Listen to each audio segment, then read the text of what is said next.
बंगळुरूमध्ये घडलेल्या या अनपेक्षित घटनेनं परिसरातील नागरिकांसह पोलिसांनाही आश्चर्याचा धक्का बसलाय। एका वाटसरूच्या हातातील मोबाईल हिसकावून 2 तरुण भरधाव पळत होते।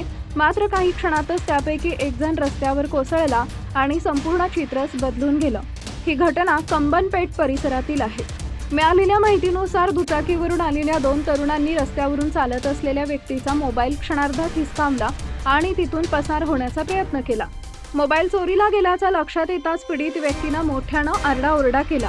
आवाज ऐकून आजूबाजूचे नागरिकही सतर्क झाले आणि त्यांनी चोरांना अडवण्याचा प्रयत्न सुरू केला। याच गोंधळात जवळच काम करणाऱ्या एका कामगारानं प्रसंगवधान राखत त्यांच्या दिशेनं एक गोणी फेकली। गोणी लागल्यामुळे दुचाकीचा तोल गेला आणि दोन्ही आरोपी खाली पडले। पकडले जाण्याची भीती निर्माण होताच त्यांनी चोरलेला मोबाईल जागेवरच फेकून दिला आणि दुचाकी सोडून पळ काढला।